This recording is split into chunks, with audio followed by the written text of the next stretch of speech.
Hello दोस्तों, आज हम बात करते हैं आरएचसी आईटी लर्न असेसमेंट के 13 के बारे में, जो कि ये पावर पॉइंट है। आपको सबसे पहले ये बात ध्यान रखनी है, पावर पॉइंट की जो एक्सटेंशन नेम होता है वो पीपीटी एक्स होता है 2007 का और 2010 का, और 2003 का होता है हमारा पीपीटी पीपीटी होता है सिर्फ। ठीक है, अगर बाय डिफ़ॉल्ट नेम की बात करें पीपीटी का या पावर पॉइंट का, तो प्रेजेंटेशन 1 होता है। आपको ध्यान रखना है, बस यही ध्यान रखना है आपको, मेन चीज़। ठीक है, यहाँ पर हम क्वेश्चंस के बारे में बात कर लेते हैं। यहाँ पर क्वेश्चन नंबर फर्स्ट में दे रखा है, एक प्रेजेंटेशन में स्लाइड शो स्टार्ट करने के लिए आप क्या करेंगे? तो आप ये दोनों कार्य करेंगे। आप फंक्शन की में F5 की को दबाना और स्लाइड शो मेन्यू में व्यू ऑप्शन को चुनना, ये दोनों सही है। यहाँ पर क्वेश्चन नंबर सेकंड में दे रखा है, प्रेजेंटेशन का बैकग्राउंड बदलने का अर्थ यानी कि क्या है? तो ये इसका आंसर जो आएगा वो दिए गए सभी आएगा। यानी पावर पॉइंट प्रेजेंटेशन में एक पिक्चर चित्र का बैकग्राउंड लगा सकते हैं। बैकग्राउंड स्टाइल, बैकग्राउंड कलर और बैकग्राउंड फिल इफेक्ट बदलना, ये बदल सकते हैं। स्लाइड के पीछे पिक्चर या क्लिप आर्ट इंसर्ट कर सकते हैं, ये सारी बातें सत्य है। तो हमने इसका दिया है आंसर उपयुक्त सभी। यहाँ पर क्वेश्चन नंबर सेकंड तीसरे में दे रखा है, प्रेजेंटेशन में विद्यमान सभी स्लाइड का एक जैसा प्रदर्शन चाहने के लिए आप निम्न में से क्या उपयोग करोगे? तो हम उपयोग करेंगे design template, presentation design template. क्या करेंगे? Presentation design template. ये ध्यान रखना है, पावर पॉइंट में हम किस पे कार्य करते हैं? स्लाइड पर कार्य करते हैं। एक्सेल के अंदर हम किस पे कार्य करते हैं? हम कार्य करते हैं स्प्रेडशीट पर। ठीक है, आगे चलते हैं। यहाँ पर हमें चित्र दिखाया गया है। चित्र के अंदर ये जो है वो हमें आंसर, जो सीधा मैं बता देता हूँ आपको, स्लाइड शो का आंसर है। स्लाइड शो का फोटो दे रखा है ये चित्र में।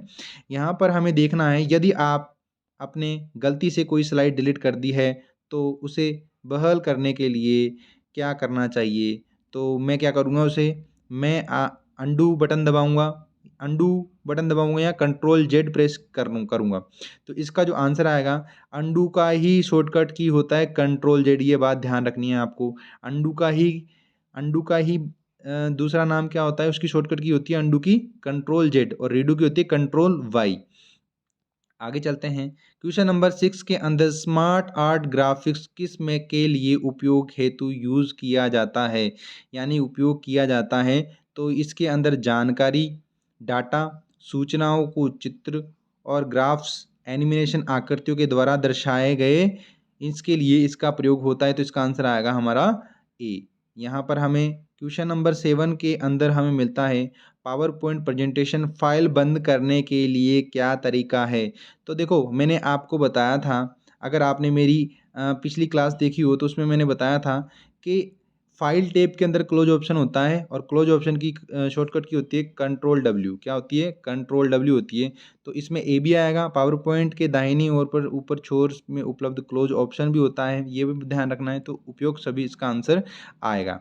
यहाँ पर क्वेश्चन नंबर 8 में दे रखा है, पावर पॉइंट फाइल को सेव करने के लिए फाइल नाम के साथ फाइल टाइप होता है। तो एक्सटेंशन नेम की बात कर रहा है। अगर पावर पॉइंट की फाइल है तो उसके फाइल के पीछे क्या आएगा? उसकी फाइल के पीछे आएगा पीपीटी एक्स आएगा। अगर वो वर्ड की फाइल है तो डीओसी आएगा। अगर वो किसकी फाइल है? एक्सेल की फाइल है तो क्या आएगा? X L S x. ठीक है, क्या आएगा? ये एक्सटेंशन नेम है। अगर वो पीडीएफ की फाइल है तो क्या लिखा आएगा? पीडीएफ लिखा आएगा। पीडीएफ का फुल फॉर्म होता है portable document format. Motion path क्या है? मोशन पाथ क्या है? मोशन पाथ एक स्लाइड के ऊपर आइटम को मूव करने की एक विधि है मोशन पाथ, ये ध्यान रखना है। किस स्टेप, क्वेश्चन नंबर 10 में, किस स्टेप से आप पिक्चर, टेक्स्ट बॉक्स, चार्ट इत्यादि इंसर्ट कर सकते हो? तो आप इंसर्ट से ही इंसर्ट कर सकते हो। इंसर्ट का मतलब होता है जोड़ना। क्या होता है? जोड़ना होता है इंसर्ट का मतलब। पावर पॉइंट में पहले से ही इंसर्ट इमेज को एडिट करने पर क्या घटित होता है? तो भैया इसके अंदर आपको ध्यान रखना है, कुछ नहीं घटित होता, फाइल ज्यों की त्यों रहती है।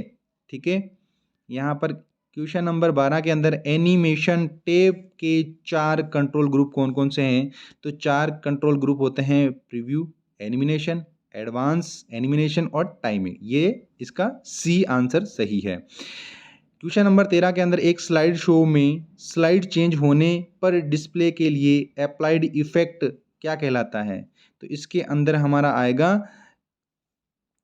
स्लाइड ट्रांजिस्टर नहीं आएगा, इसमें आएगा कस्टम ट्रांजिशन आएगा। क्या आएगा? कस्टम ट्रांजिशन आएगा। इसका आंसर क्या आएगा? कस्टम ट्रांजिशन आएगा, स्लाइड ट्रांजिशन नहीं आएगा। एक स्लाइड शो में स्लाइड चेंज होने पर डिस्प्ले के लिए अप्लाइड इफेक्ट जो होता है स्लाइड इन ट्रांजिशन नहीं होता, कस्टम ट्रांजिशन होता है। क्या होता है? कस्टम ट्रांजिशन होता है इसका आंसर। ये बात आपको ध्यान रखनी है। अब चलते हैं आगे। यहाँ पर फोटो दे रखी है, तो यहाँ पर ये किस टेब में है? तो यहाँ पर ये हमारे इंसर्ट टेब के अंदर है, ये हमें दिखाई दे रहा है। तो इसका आंसर जो आएगा वो आएगा हमारा ये बी, इंसर्ट टेब। और यहाँ पर हमारे पावर पॉइंट के क्या होते हैं? कंप्लीट होते हैं क्वेश्चन। अब थोड़ी सी बात कर लेते हैं और पावर पॉइंट के बारे में। देखो यहाँ पर आपको ध्यान रखना है, अगर आपको नई स्लाइड लेनी है, नई स्लाइड लेनी है पावर पॉइंट के अंदर, तो न्यू